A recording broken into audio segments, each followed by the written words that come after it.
Muito bom estar aqui com vocês, então, obrigada pela companhia, pelos amigos do Morada Cristã, que sempre nos dão essa oportunidade.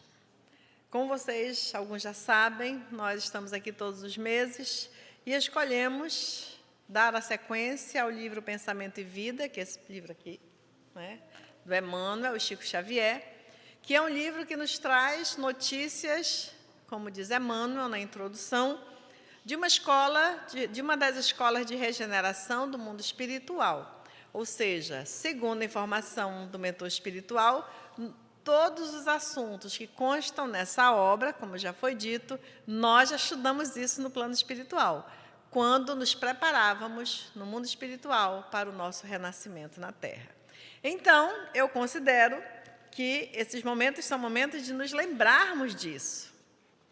Então, o próprio Emmanuel, nós estamos aqui para ensinar, mas para sermos convidados, né? O mentor nos traz esse convite, para nós mergulharmos dentro de nós e buscarmos o sentido para esses ensinamentos. Porque nós já sabemos, existe tudo isso dentro de nós. Então, eu escolhi essa obra para que nós possamos trazer aqui reflexões acerca da importância do autoconhecimento, para que nós possamos trabalhar o nosso processo de transformação, para que nós possamos evoluir, porque é isso que o Espiritismo nos convida. O Espiritismo nos convida a aproveitarmos a nossa encarnação, nos traz esse princípio da imortalidade, para que nós possamos aproveitar esta vida, esses instantes que são a existência aqui na Terra. E uma casa espírita, ela é uma escola. Então, nós somos convidados a aprender sobre nós. Então, aqui, segundo Emmanuel, não é novidade para nenhum de nós. Enquanto espíritos, nós já sabemos de tudo isso. Hoje nós vamos falar da vontade. A vontade sendo esse movimento, essa força, ou esse dínamo de energia para a nossa harmonia espiritual, para a harmonia do espírito. Porque não é isso que nós buscamos? A harmonia? Aí você pode dizer, não, Elaine, eu estou buscando saúde. Nós buscamos a maioria das pessoas que buscam a casa espírita, elas vêm em busca de saúde. Poucos vêm em busca de estudo, de aprendizado, de conhecimento. É claro que, depois de encontrar o refrigério da alma e de entender esses processos da saúde, e que é o caminho da autocura, o conhecimento, nós acabamos ficando, né? Acabamos ficando e vamos nos dedicando a outros projetos na casa espírita e vamos vendo que a cura é um processo permanente. Então, nós buscamos saúde. O que é saúde? Então, nós temos pela OMS, a Organização Mundial de Saúde, e todas as outras terapias que cuidam do corpo, da mente, do espírito, o conceito já definido no nosso mundo, que saúde é harmonia entre o corpo, a mente, o espírito, a nossa condição social. Então, é harmonia psíquico-sócio-espiritual, né? Tipo assim. Então, é harmonia entre esses fatores. É mente, corpo, espírito, social. Então, quando essas partes da nossa existência, que nós dizemos parte, mas que é só partes conceitualmente, mas que nós somos um ser único, mas a nossa condição social, espiritual, mental, emocional está em harmonia, isso é saúde. E essa harmonia, ela surge da harmonia do espírito. Como é que nós conseguimos a harmonia do espírito? Segundo Emmanuel e, claro, grandes outros estudiosos do comportamento humano, através da vontade. E o que é vontade? Será que nós sabemos que nós temos vontade? Vou trazer uma reflexão para vocês. Vamos lá para a casa de vocês agora. Lembrem-se, a maioria de nós na nossa casa temos armários. Vamos trazer o armário, não é? Quase, praticamente todo mundo tem um armário em alguma parte. Se não tiver em todos os cômodos da casa, mas em algum cômodo da casa você tem um armário. Não tem, Jorge? Tem um armário lá. E aí eu quero perguntar de vocês, não precisa responder, mas se lembrem, o que ocupa as gavetas desse armário? O que ocupa a prateleira desse armário? O que ocupa esse espaço? Então, tem as gavetas, são espaços. As prateleiras são espaços. O que ocupa esses espaços? Então, se você tem esse armário, é porque você precisa botar alguma coisa lá, guardar alguma coisa lá. Então, algo ocupa lá. Agora, vamos para algo mais íntimo. Vamos para a sua mente. O que ocupa a sua mente? Já parou para pensar? Pense, se você pensa no que ocupa a sua mente. Parece redundante, né? Mas não é, é isso mesmo. É reflexão, porque reflexão é pensar sobre aquilo que você pensa. Isso é a nossa vida, isso somos nós. O que ocupa a sua mente? Porque a sua mente é um espaço, representado pelo cérebro, que tem lá todas os seus neurotransmissores, sinapses. Então, todos os mecanismos, todos esses neurotransmissores que fazem todas as conexões entre neurônios e a sinapse regulando todos esses processos, são espaços na sua mente, representado pelo cérebro e todas essas conexões que a ciência estuda, que é capaz de estudar. O que ocupa aí os seus espaços da sua mente, representado pelo cérebro? Não é? E o próprio cérebro, ele é tão fantástico que nenhuma ciência ainda neste mundo conseguiu defini-lo por completo. Entende? Existem várias áreas da ciência, neurociência, a neurociência e o que mais? Todas as abordagens que tratam do cérebro humano, todas as áreas da ciência que trabalham o cérebro humano, estudo. Oi? Psicanálise, né, na parte mais sutil da mente, mas toda a ciência mesmo que trabalha o cérebro, ela ainda não conseguiu definir por completo o cérebro. Então, nosso cérebro é uma questão infinita de possibilidades. Quando nós ampliamos o cérebro para a mente, que é a casa do espírito, é outro espaço infinito. Então, o que ocupa a sua mente? Como é que eu posso pensar nisso? Observe as suas escolhas. Observe. Como você faz as suas escolhas? Como você escolheu chegar até aqui hoje nessa casa? Como você escolheu ligar sua câmera, seu celular, sua televisão para assistir essa palestra aí na sua casa, onde você estiver? Então, como você escolheu isso? Será que foi pela vontade ou foi por uma necessidade? Então, é importante a gente refletir sobre isso. A vontade é aquela força maior que vai nos fazer escolher, fazer escolhas conscientes, saber o que eu quero e por que eu quero. Fora disso, nós seguimos muito mais os impulsos e nós seguimos muito do movimento da nossa existência como se nós fôssemos sonâmbulos. Nós agimos muito mais como sonâmbulos do que como pessoas acordadas de fato. Por isso, Paulo de Tarso dizia, acorda tu que dormes. Ele nos convidava a não nos conformarmos com o mundo que nós estávamos. Porque nós chegamos no mundo, nascemos e estava tudo pronto. Esse mundo é assim mesmo. É assim mesmo a vida. É isso mesmo que a gente tem que sofrer. Eu passo por isso porque é assim mesmo. Minha relação afetiva, amorosa, minha relação com meus filhos, minha relação de casal, minha relação no trabalho. Lembra a mensagem que foi lida do André Luiz? É assim mesmo, o chefe é sempre ruim. O que o André Luiz diz? Experimente um outro comportamento e esse chefe poderá se tornar seu amigo. Porque família é assim mesmo, família é sempre muito conflito, é sempre confusão, eu nem ligo mais. O que o André Luiz diz? Experimente trazer um novo tipo de comportamento, de pensamento, de harmonia para a sua família, que você vai descobrir que pode se tornar um lar. Entende? Então, experimente.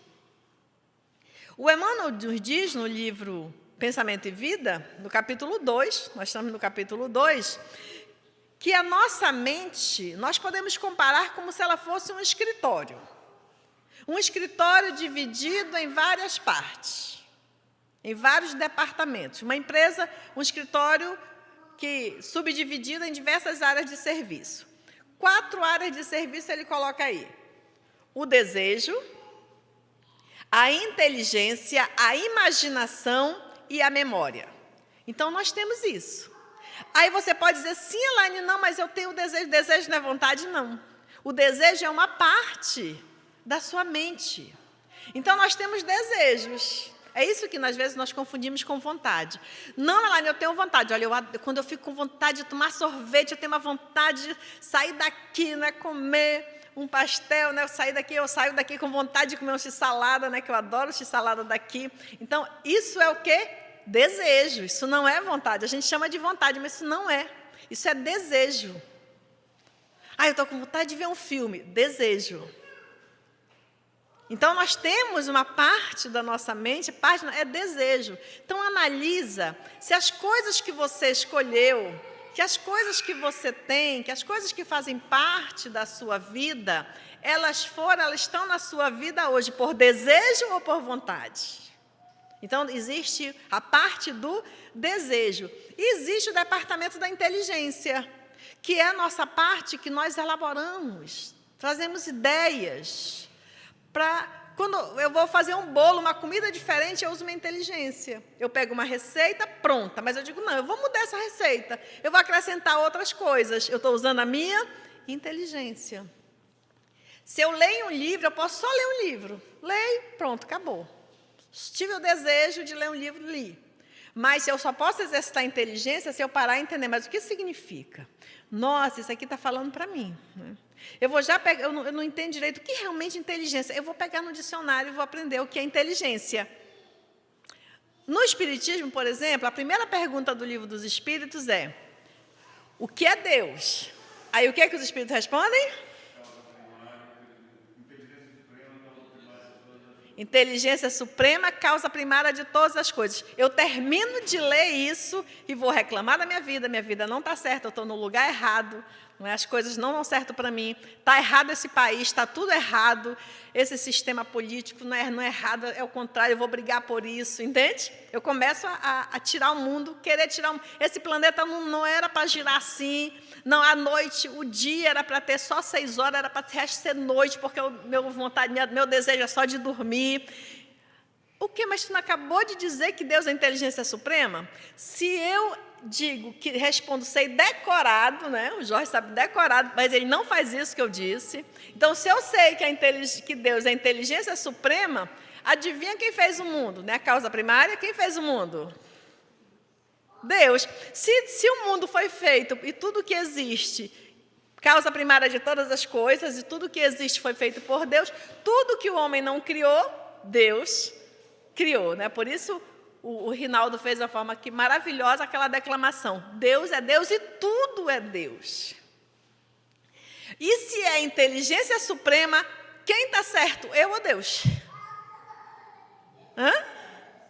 Deus, né? Deus. Então, por que eu reclamo? Por que eu digo que está tudo errado?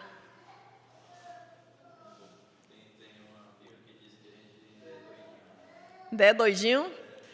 Doidinho é muito doidão mesmo. Por que eu não acabei de responder? Por que eu reclamo? Entende? Faz sentido para vocês o que eu estou falando? Né? Então, a inteligência... Exatamente. Tudo foi criado por Deus.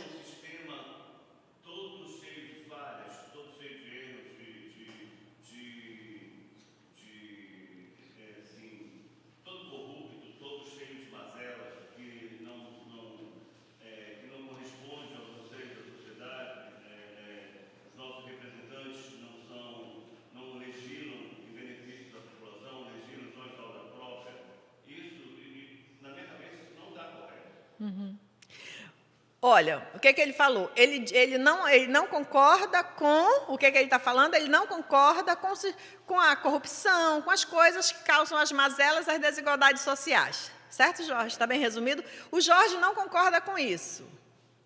Está certo ele não concordar? Tá, porque está tendo uma coerência com aquilo que ele entende sobre Deus. Justiça, bondade, amor. Mas ele não concorda com o sistema. Mas, ao mesmo tempo, ele sabe que quem criou o mundo foi Deus, e Deus é pai de todas as criaturas, e mesmo esses seres que ele não concorda, são irmãos dele. Meus, seus e de todo mundo, certo? Então, todos nós somos irmãos. Só que eu ainda tenho irmãos que prezam pela ideia da corrupção, do desajuste, têm comportamentos desajustados perante a sociedade, cometem crime perante a sociedade. E tem irmãos meus que estão aqui, como eu, estão buscando o lado bom, né? Buscando evolução, buscando harmonia para ter saúde, buscando trabalhar como hoje nós estamos aqui, entender o que é vontade, para que nós possamos dirigir a nossa vida muito mais pela vontade do que pelo desejo. Então, o pensamento dele é coerente, porém, a coerência precisa de tolerância. Eu me desajusto perante Deus quando eu sou intolerante, entende? Mas tolerância tem que andar junto com coerência. Eu não concordo, mas a minha relação é com Deus, porque eu estou num planeta de provas e expiações. E se eu estou num planeta de provas e expiações, eu sou um espírito em provas e expiações. Eu e toda a torcida do Vasco, do Flamengo, do Barcelona, de todos os times que existirem, até aqueles que não torcem para ninguém como eu, sou um espírito em provas e expiações, né? Ou seja, aí nós vamos lá para a introdução do Evangelho segundo o Espiritismo. Categoria dos mundos habitados. Deus, diz Emmanuel em outra mensagem, Deus criou a vida, é a causa primária da vida e de tudo que existe que fomenta a vida. E o homem criou o quê? As prisões, os desajustes, a falta, por não saber lidar com o seu atributo da inteligência, porque o atributo, dizem os espíritos, Allan Kardec pergunta no Livro dos Espíritos, o que é inteligência? Ele diz, a inteligência é o atributo principal do espírito. Só que não é a inteligência suprema, mas é uma... Lembra que nós usamos nas religiões, pelo menos na religião católica, que nós somos a imagem e semelhança de Deus? Está errado? Está certo. Porque nós somos a imagem de ser humano.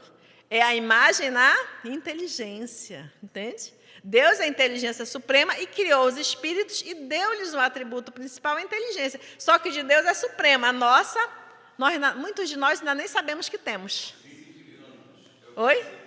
É o princípio inteligente. Nós não cuidamos para desenvolver esse princípio. É como andar.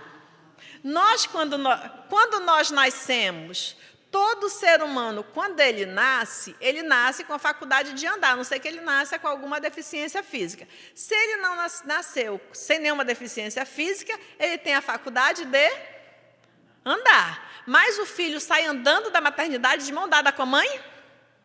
Ele sai aonde? No colo. Por quê? Hã? Oi? Oi? Porque é assim mesmo? Por que ele não sai andando, se ele tem o atributo de andar? Porque ele não aprendeu. Vai ganhar um desconto no X-Salada, mas dá um desconto para esse salada. Porque não aprendeu. Oi, Aline. Não aprendeu a andar ainda, entende? É um atributo, mas ele precisa desenvolver. Então, a gente vai ajudar, né? A mãe vai lá ajudar, aí a criança sai, ele engatia, segura nas paredes, né? Igual o Nunes Filho, né? Vai segurando pelas paredes. Então, ele vai ali, caminhando da forma dele, vai aprendendo, até que ele solta e sai andando. Então, é um atributo, mas ele não sai de mão dada na maternidade com a mãe. Ele precisa desenvolver o aprendizado. A inteligência é o quê? A mesma coisa. É um atributo que é a faculdade da razão. A inteligência vai desenvolver a razão e nós vamos aprendendo a desenvolver a razão. Aprendendo a raciocinar, aprendendo a pensar. E aí, quando você vai ver que você não sabia realmente pensar. Entende? Aí você precisa aprender a pensar. Organizar os pensamentos. Então, a inteligência ela é um departamento da mente também. Mas que poucos de nós ainda sabemos usar de fato. Nós já conseguimos desenvolver muitas habilidades com a inteligência. Habilidade com a internet, habilidade culinária, habilidade profissional, na medicina, um médico, um advogado com as leis, um professor na sua didática, entende? Habilidade. A inteligência, vamos dizer o que ela é. Outro atributo, outro departamento da mente, a imaginação. A imaginação, desculpa, ela vai desenvolver em nós a sensibilidade. A imaginação, ela vai nos dar essa leveza que nós conquistamos com contemplação, meditação e prece, que é vamos desenvolvendo esse atributo, aprender a imaginação, entende? Que é diferente da fantasia. A imaginação, ela é maravilhosa, ela é linda, porque nós podemos imaginar, por exemplo, quando nós formos um espírito superior. Imagina que eu consigo desculpar alguém que fez alguma coisa e eu consigo desculpar e ficar tudo bem com ele. Aí eu fico imaginando quando eu conseguir perdoar. Perdoar meus irmãos do mundo que fomentam a guerra, a corrupção, a violência. Quando eu conseguir perdoá-los, como é que eu não vou estar? Entende? Isso é imaginação. A imaginação me dá a capacidade de pensar, quando eu for, né, na minha área profissional, um dia eu quero ser uma profissional que atenda todas as pessoas da melhor forma possível. Entende? Então, eu fico imaginando como será. Como será a minha capacidade. Eu fico imaginando quando eu for uma palestrante mesmo de verdade. Porque eu não sou, eu sou falante. Eu gosto de ler, estudar e de falar, por isso que eu venho para cá e o Maio ainda me convida todo mês, né, irmã? Então, porque eu sou falante. Mas imagina, eu fico imaginando se um dia... Oi? No dia que eu conseguir botar em prática a minha inteligência, e eu fico imaginando um dia que eu for ser palestrante. Né?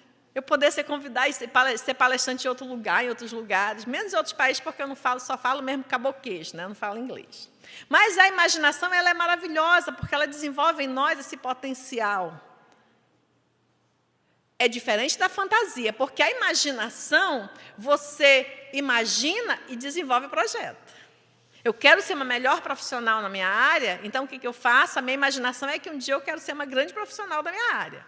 O que eu faço? Eu estudo. Eu faço cada vez mais formação, cada vez mais estudo. Cada vez mais eu exercito, eu vou procurando praticar. Eu quero ser um espírito melhor, então eu vou exercitando. Enquanto eu não sei amar, eu vou aprendendo a ser simpática, a ser cordial, a ser gentil. Entende? Então, a imaginação é assim, a fantasia não. Ai, eu queria tanto ser isso. E o que é que tu faz? Nada. Ai, um dia eu queria ser. Às vezes a pessoa diz assim, ai, Elaine, eu queria ser assim. Quando eu crescer, eu quero ser igual a tu. E o que é que tu faz para ser igual a eu? Porque a única coisa que eu faço é gostar de ler, estudar e vou lá e aprendo a falar. E vou falando como eu sei. Ah, não, mas eu nem gosto de ler. Então, você não quer ser. Então, você não quer fazer o que eu faço. Então, um dia eu quero ser um espírito superior. E o que você faz para isso? Se você não faz nada, é só fantasia. Então, pensem, olha só, o que ocupa seus pensamentos? A imaginação é aquilo que eu imagino, eu projeto para mim e eu faço. Um dia eu quero ser uma pessoa melhor. Eu quero ser uma filha que honre realmente minha mãe, porque eu não sou muito legal ainda com a minha mãe. E aí eu vou em busca de fazer. Se é só fantasia, eu queria tanto ter uma mãe melhor, eu nem imagino, é fantasia, né? Porque eu queria tanto encontrar um amor da minha vida, que me respeitasse, que me amasse, que me carregasse no colo. Fantasia, né? A imaginação, eu cuido para ser uma pessoa feliz, para me evoluir, para ser uma pessoa boa no mundo, bacana, para que eu possa atrair uma pessoa bacana para conviver comigo. Entendeu? Imaginação. Fantasia, eu projeto para fora. Então, a imaginação, ela é a arte do espírito. E a outra questão que ele coloca, outro departamento, é a memória. Então, a memória é aquilo que a gente guarda. Todo mundo tem memória. Porque nós guardamos as coisas e ficamos lembrando, nossa, o que eu fiz ontem, o que aconteceu. Então, você vai trabalhando essas partes da memória. Então, vamos lá. Na nossa mente, existem todos esses departamentos, que é o desejo, a inteligência, a imaginação e a memória. E esse departamento tem um gerente. Sabe quem é o gerente? Adivinha? A vontade.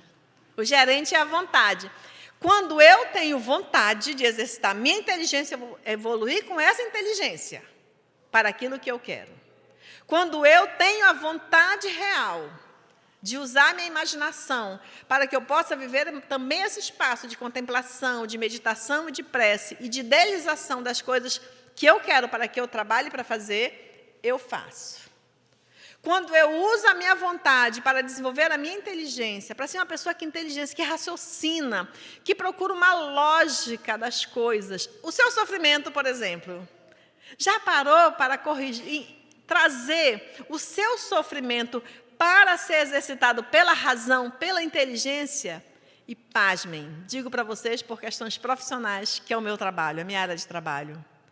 Quando nós levamos as pessoas a usarem a razão para raciocinar sobre aquela dor, aquele problema, adivinha o que acontece? Não tem lógica. Aquele sofrimento, aquela dor não tem lógica. E aí o que acontece? O que acontece quando eu descubro que ela não tem lógica? Ela não faz mais sentido. E eu vou descobrir qual é a causa real, profunda da aflição, da dor. Não é aquilo que eu criei. As causas são outras. E, na maioria das vezes, elas são muito mais acessíveis. Exatamente. Elas são muito mais acessíveis de se resolver, de serem tratadas, do que aquela que eu criei e sem uma lógica, sem um raciocínio. Então, experimenta colocar a vontade para dirigir a sua inteligência. Nas nossas relações, por exemplo, se a sua relação com seu marido, com seu filho, com sua mãe, com seu chefe, como trouxe a reflexão maravilhosa do livro Espírito de Verdade, da mensagem do André Luiz. Experimente colocar a vontade para organizar a sua razão, a sua inteligência, para entender de fato como é que você age. E muitas vezes nós vamos encontrar que a dificuldade não é do outro, é minha. Claro que o outro também tem as dificuldades dele, mas eu não dou conta. Eu só dou conta de quem? De que eu dou conta? Da minha dificuldade. Entende? E quando eu cuido de mim, por exemplo, já tive mães que, nossa, mas eu oro tanto pelo meu filho, eu oro, e não adianta, ele não melhora, e a gente só tem conflito, e eu não aguento mais orar por ele, eu vim aqui começar a fazer esse tratamento porque eu estou desistindo de acreditar em Deus. Porque o resultado do meu filho não melhora. Eu disse, muito bem. Você vai começar aqui, neste setting terapêutico, seu primeiro movimento, você vai fazer uma oração agora aqui, para Deus, pedindo que você seja uma boa mãe. Como assim? Só faça isso, só faça. Não é? Então, no setting terapêutico, a pessoa faz a sua primeira oração, pedindo a Deus que ela seja uma boa mãe. E a partir dali, adivinha o que acontece? Jorge, que o Jorge está respondendo todas hoje, mas ele não tem desconto, ele vai pagar para mim esse salário. Não. A partir daquela primeira oração para ser uma boa mãe, ela começa a fazer esse movimento. O que acontece com ela, Jorge? Mudanças na relação do filho. Entende? Porque eu quero que o outro mude, mas a dificuldade é minha. Depois ela foi ver, não, mas era realmente, coitado, agora estou com pena do meu filho. Entende? Então, a dificuldade, claro que o outro também tem a dificuldade dele, mas olhe para as suas. Mas eu só faço isso se a minha vontade de que aquela relação seja boa, entende? Porque o que acontece, o que falta é a vontade, não é, Ilmar? Às vezes eu quero que o meu trabalho, eu até quero que o meu trabalho seja bom, mas às vezes está muito mais na fantasia, está no desejo, mas a vontade ainda não foi chamada, porque a vontade ela é o gerente. Mas o gerente também tem que ser chamado, não é? Eu estou lá no meu departamento de trabalho achando que eu dou conta. Não é assim quando a gente trabalha? Eu já trabalhei em empresas, hoje eu sou autônoma, mas já trabalhei. E tinha coisas que eu queria dar conta sozinha. Quando eu via que ainda mais quando eu era jovem, que eu via que não dava conta mesmo, aí que eu chamava o gerente. Chefe, não dou conta disso aqui. Entende? Não é assim que a gente faz? A gente acha que dá conta. Acha que dá conta sozinho. Não dá. Chama à vontade. Se você não está achando o gerente, peça alguém para te ajudar a encontrar esse gerente. A memória. A minha memória está lá. E aí eu não quero me lembrar das coisas que realmente são importantes. Usa a vontade para te lembrar das coisas que são importantes para a sua vida. Quantas vezes nós criamos conflitos na nossa relação, porque a nossa memória está lá só naquelas questões mais difíceis, na dificuldade. Olha para o mundo, por exemplo. Olha quantas coisas as pessoas começam a reclamar, dizer que antigamente o mundo era melhor, que hoje o mundo está assim. Então, Pega a vontade, chama o gerente, chama a vontade e traz a vontade para dizer o que realmente era o mundo. Olha a vontade. E usa a tua memória, se ela não tiver nenhuma coisa guardada da nossa história, do teu processo histórico, porque nós temos um processo histórico. Começa a analisar a tua vida no passado. Olha, a tua vida não foi sempre ruim. Lá no Evangelho segundo o Espiritismo, no item que fala da paciência, está lá. Faz hoje à noite o Evangelho sobre a paciência. Se não tiver Evangelho, aproveita e compra um aqui na livraria. Lê lá a paciência e olha, o que ele diz? A maioria das nossas aflições é porque nós não pensamos, raciocinamos direito para entender a nossa vida. Porque quando nós vamos fazer uma lista do que aconteceu de ruim até hoje, do que aconteceu de bom, adivinha qual é a maior lista? O que aconteceu de ruim ou de bom? Que é maior? É. Que aconteceu de bom. De bom. Foi porque eu usei na obra de E é mínimo. Se tu for fazer uma lista, pega a idade que tu tem, usa a tua memória, pega a vontade, o gerente, chama o gerente, e usa essa memória para relembrar as coisas que tu viveu. E faz uma lista das coisas boas que aconteceu e as coisas ruins. Para todos nós, a maioria das coisas foram boas. A primeira é que nós nascemos. Tivemos a oportunidade de ter mais uma encarnação. A segunda é que eu respiro um ar maravilhoso, assim. E não pago nada por isso, né? A terceira é que eu posso então eu vou, entende? Olha as coisas boas. As pessoas que eu conheci, né? A mãe que eu tive, não, Elaine, minha mãe não, minha mãe me deixou na maternidade, foi embora, nem me olhou, virou de costas, nem viu que eu estava lá, fui criado, sou órfão. Minha mãe me deixou lá e foi embora, me abandonou. Sim, mas se não fosse a mãe, tu nem tinha nascido. Ela não te deu assistência, não te criou, não te deu educação, que é dever de toda aquela pessoa que pare um filho. Mas ela não fez isso, mas ela te deu a vida, que é o mais importante de tudo. Exatamente, ela não te abortou, ela te deu a vida, que é o mais importante de tudo. Então já começa a primeira coisa boa, eu nasci. E aí você vai vendo, veja quantos anos você tem e veja quantas noites você dormiu e acordou no dia seguinte. Porque depois que a gente dorme, a gente não sabe se vai voltar ou não. É um jogo, a gente não sabe. Milhares de pessoas não voltam. A morte súbita é uma realidade no nosso planeta. Milhares de pessoas dormir hoje, não vão acordar amanhã. Dormiram ontem, não acordaram hoje. Nós acordamos, olha nós aqui. Agora, o que nós fizemos desse dia? Entende? Então, a vontade, quando nós chamamos ela para comandar, diz o Espírito Emmanuel, ela vem acima de todos, ela é a gerência esclarecida, vigilante, governando todos os setores da nossa ação mental. Então, pense que nós somos movidos por uma ação mental, a nossa vida não é aleatória.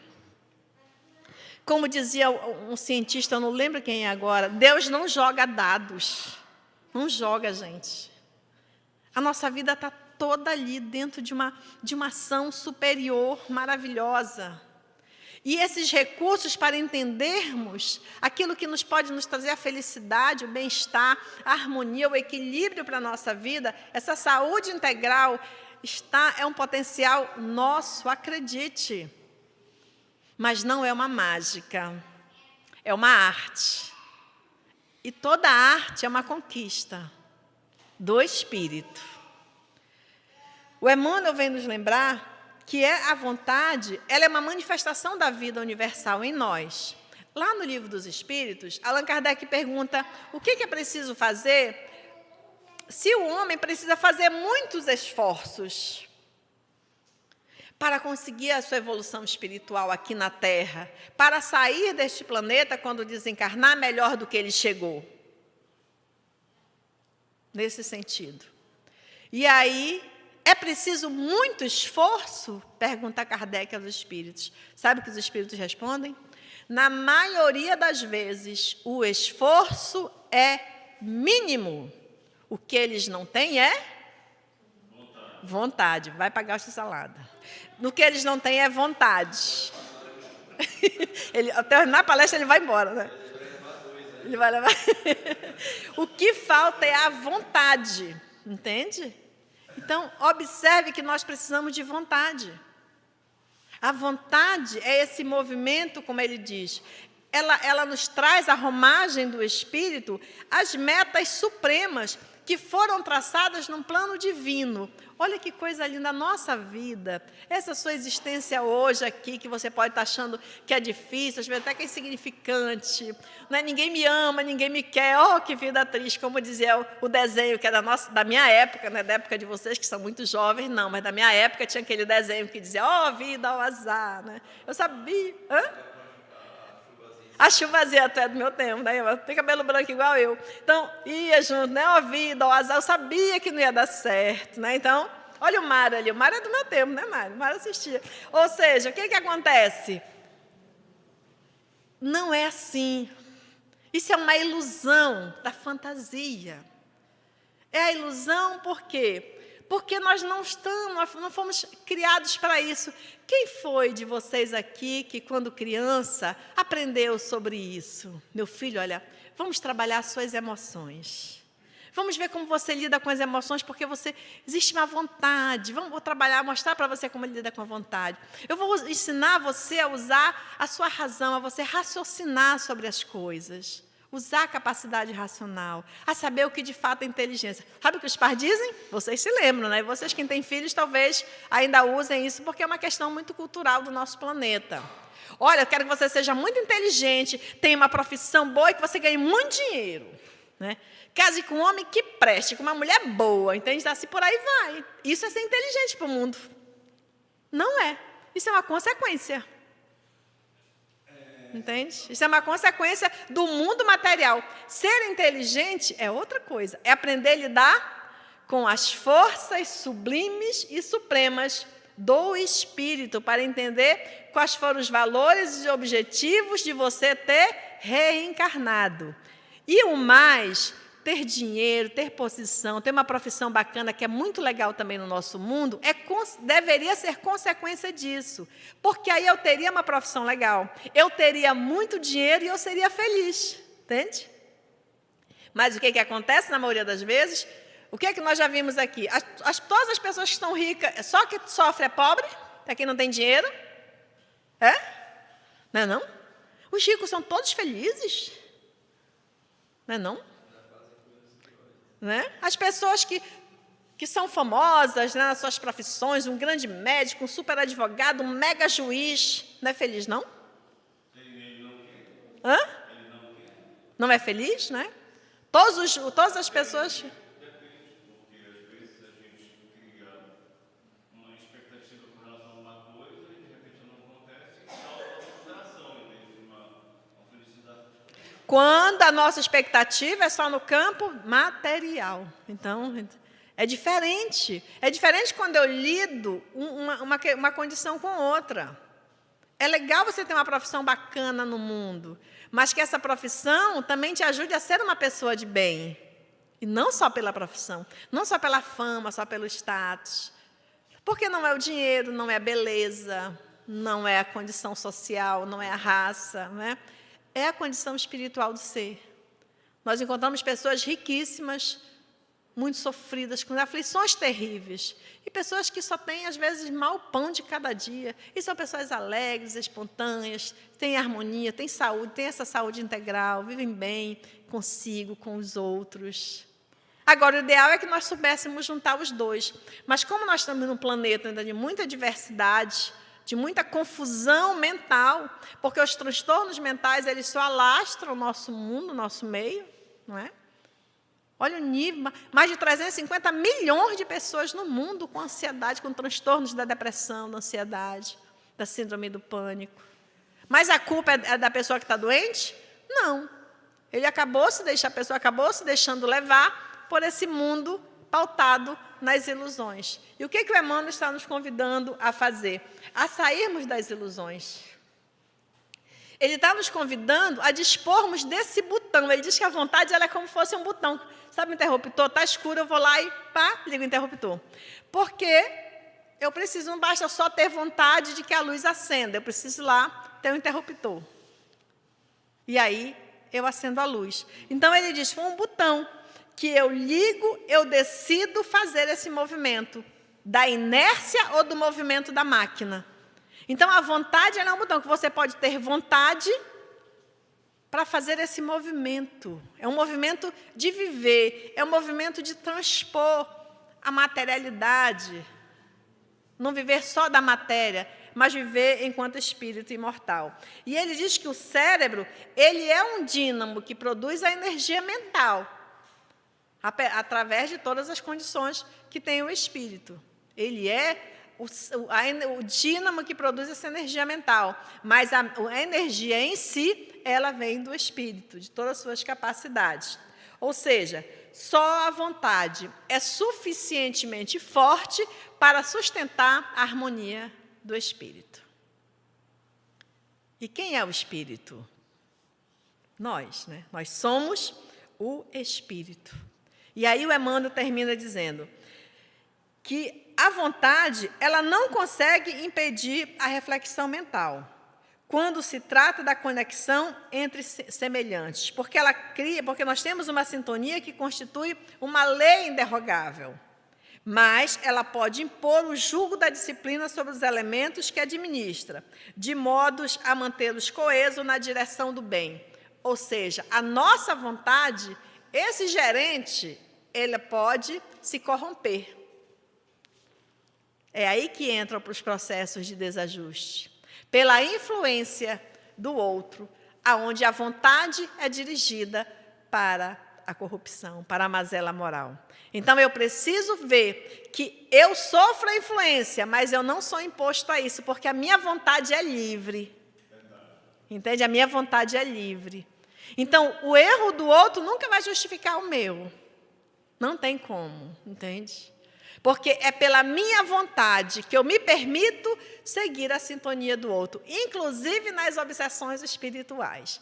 Infelizmente, nós temos ainda essas ideias de que uma obsessão, uma influência espiritual, me mobiliza, a não ser que seja no caso da possessão, já que a pessoa já perdeu totalmente o controle da sua condição mental, mas a obsessão, ela sempre começa no movimento simples, até ela chegar nessas complexidades mais graves. E a obsessão simples está vinculada também a nossas relações enquanto pessoas. Eu chego num lugar e as pessoas estão com raiva, se a minha vontade é de raiva, adivinha o que vai acontecer? Eu começo também a levar o veneno das palavras também. Começo a agir com violência, a verbalizar violência, agressividade, junto com o outro. E quando Francisco de Assis dizia na prece, não, ele não dizia, né? Essa prece é dada a ele por conta de um fator histórico aí que foi encontrada escrita numa foto dele. Mas não tem nenhum registro dos seus livros que ele tenha lido essa oração. Mas combina com as ações dele. Então, quando ele dizia, onde houver ódio, que eu leve o amor. Por quê? Porque a vontade dele era sempre amar. Então, aonde ele chegava com vontade de amar. Então, não importava se as pessoas estivessem com ódio, ele ia amar.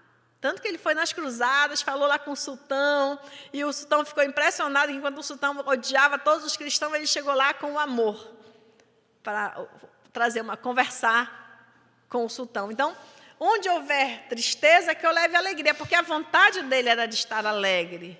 E qual é a sua vontade? Eu vivo tão triste, mas você tem vontade de estar alegre? Aí a pessoa para assim. Eu nunca pensei nisso, eu disse, não pense. Aí um dia ela chega e diz, olha, eu comecei a ter vontade de ficar alegre. Eu disse, o que aconteceu? Eu fiquei alegre. Entende? Eu descobri que o poeta estava certo, é melhor ser alegre que ser triste. Entende? Porque a pessoa só reclama. Por que você só reclama? Não, porque a vida é ruim. A vida é ruim ou porque você não tem vontade de pensar nas coisas boas? Não, eu nunca pensei nisso. Então, lembra? Vamos voltar lá para o início. O que ocupa seu armário? Né? O que ocupa os seus pensamentos? Entendeu? Então, se os seus pensamentos ocupam a vontade de agradecer e de olhar com gratidão cada dia que você acorda, se a sua vontade é essa, quando que você vai reclamar? Não vale mais o Jorge, que ele acertou todas. Quando que você vai reclamar? Nunca. Oi? Desconto de 10% do salário. Ou seja, quando é que ele vai reclamar? Porque a vontade dele é de reclamar? De que é a vontade? Agradecer. Então, onde houver dúvidas, que eu leve a fé. A fé. Senhor, me dê fé. Você tem vontade? de usar a sua inteligência, porque a fé, no Espiritismo, nós aprendemos a fé raciocinada. Então, a fé é uma questão de usar a inteligência, a razão para entender as leis de Deus. Não é? O que eu acabei de fazer aqui quando o Jorge ficou falando a questão de Deus, da inteligência suprema? Eu uso a vontade... Não, olha, Deus é a inteligência suprema. Então, olha, se eu também tenho a inteligência, que é só uma essência de Deus, e Deus é a inteligência suprema, e às vezes eu faço as coisas e dá certo, né? E dá certo. Imagina se Deus ia errar. Gente, Deus não ia errar, não. Então, adivinha como é que está o mundo? Tudo certo. E só o tempo vai te dizer isso, vai te confirmar isso. Você pode sair daqui achando... Oi? É um processo de evolução. Então, você pode sair daqui discordando de tudo que o Emmanuel disse. Eu não, eu só estou transmitindo, tá? Tudo que o Emmanuel disse, que eu não sei nada ainda, eu só transmito aquilo que os mentores trazem, porque está no livro. Né? Então, o que acontece? Você pode discordar de tudo, mas não tem problema. Você pode discordar, até deve, que é para você pesquisar, entender, saber se é isso mesmo. Estou aqui para vocês concordarem comigo, nem com o Emmanuel. Você pode estudar melhor o Emmanuel e saber se esse é, de fato, o entendimento. Porém, não se esqueçam que o tempo é o juiz invisível da humanidade, diz o Emmanuel. Então, coisas que eu não entendo agora, o tempo vai me levar a entender. Esclarecer, de fato, o que aquilo significa para a minha vida. Né? Então, nós temos um tempo aqui, que é breve, e nós vamos desencarnar. Chegamos no mundo espiritual e nós olhamos assim, rapaz, naquele telão ali, aquilo era eu, é? Era. Mas por que eu agia daquele jeito? E você tinha vontade de agir de outro? Não, né? Não, né? Entende? Então, é assim que nós funcionamos. Infelizmente, na maioria das vezes, o gerente da nossa casa mental não é chamado para atuar, para que a gente viva de fato, aproveitando a nossa encarnação aqui. E esse gerente é a vontade. E você nem precisa contratá-lo e assinar a carteira dele. Deus colocou ele no lugar exato, onde está, que é aí, na sua condição de espírito imortal. Então, sejamos felizes. Não porque a felicidade é uma coisa boa, porque nós temos vontade de sermos felizes. Não seja melhor apenas pela neurose da perfeição, mas seja melhor por vontade de todos os dias se levantar com este propósito. Muito obrigada, até a próxima.